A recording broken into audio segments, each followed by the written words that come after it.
Boa tarde, meus amados irmãos, a paz do Senhor, bem-vindos mais uma vez ao nosso devocional.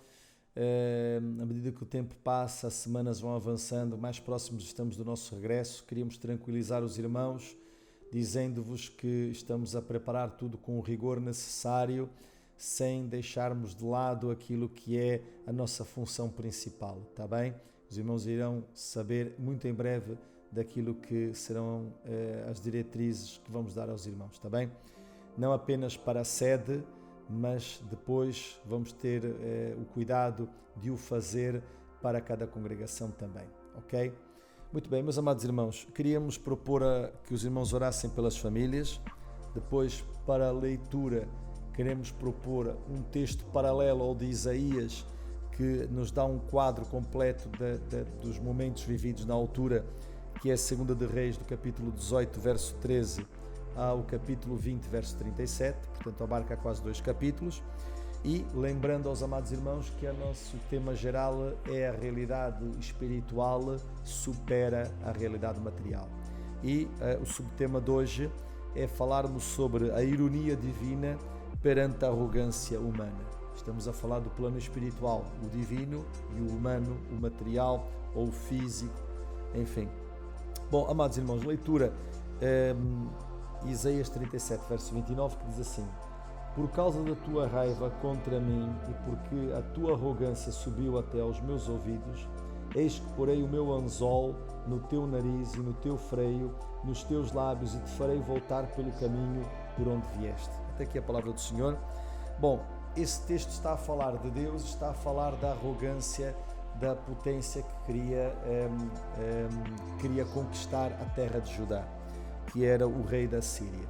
E eu queria dizer, até por causa das figuras que temos aqui neste texto, uma coisa que penso que é muito importante. Os reis assírios, nas inscrições arqueológicas e que estão documentadas pela história, gabam-se de serem, em termos simbólicos, como leões furiosos, águas impetuosas de uma enchente, fogos destruidores, entre outras figuras que utilizam para representar a forma, portanto, bélica como conquistavam as nações e como elas não tinham como se defender. Ora, estamos no terreno do orgulho humano, quando alguém se auto-designa sob determinados termos, por meio de palavras ou por meio de símbolos. Estamos no campo da matéria, com certeza, como se fôssemos, no caso, o rei da Síria, como se fosse, ou como fôssemos nós, em qualquer situação da vida, capazes de conseguir tudo, sem que nada nos faça derrotar. A experiência presente que agora estamos a viver, por todos nós, contraria essa lógica. Há um texto de Salmos, no Salmo 73, verso 6, que diz assim: por isso a soberba o cerca como um colar, vestem-se de violência como um adorno. Contrariando esta arrogância, Deus, mediante o profeta Isaías, usa uma série de metáforas, e eu só li apenas aqui algumas, para descrever o julgamento deles, dos assírios, derrotados pela soberba, às mãos de Deus. Porque Deus, diz a palavra do Senhor, eleva os humildes, mas abate os orgulhosos. Não é o que diz a palavra do Senhor? E quais são as metáforas? Bom, nós não vamos ler o livro de Isaías na sua totalidade, mas se formos ao capítulo 10, é descrito o julgamento de Deus por meio de uma doença. No capítulo 10, no capítulo 30, no capítulo 33, no capítulo 31, por exemplo, é descrito o julgamento de Deus sobre a Síria como um fogo. Quando nós lemos no capítulo 10, no capítulo 34, também é dito que a Síria seria derrubada como fosse uma árvore. No capítulo 30, como a derrota deles era como uma inundação. No capítulo 30 também como uma tempestade, com uma chuva imensa. O capítulo 31, que a derrota deles seria como a de um leão furioso. Bom, o facto de aparecer estas imagens e metáforas é uma ironia de Deus. Por isso é que eu disse no início, a ironia de Deus, o divino, o espiritual e a arrogância humana. Estamos a falar no campo material. Então o facto de Deus aparecer com estas imagens, contrapondo aquilo que eram as imagens que se autorretratavam os poderosos reis assírios, era uma forma irónica de Deus trazer sobre os seus adversários a sua derrota. Ironia porquê? Porque se eles falavam de si mesmos em termos simbólicos, com arrogância, agora os mesmos termos são usados para falar da derrota deles. Por isso falamos da ironia de Deus. Amados irmãos, Deus não se deixa escarnecer. O que o homem semear, isso também ele colherá, diz a palavra do Senhor. Estavam a provar do seu próprio veneno, aquilo que costumamos dizer, não é? E muitas vezes o povo de Deus também caiu neste tipo de sobrançaria. E Deus, é preciso dizer que agora pensando de uma forma geral, quando Deus protege o seu povo, Deus olha para nós como a menina do seu olho.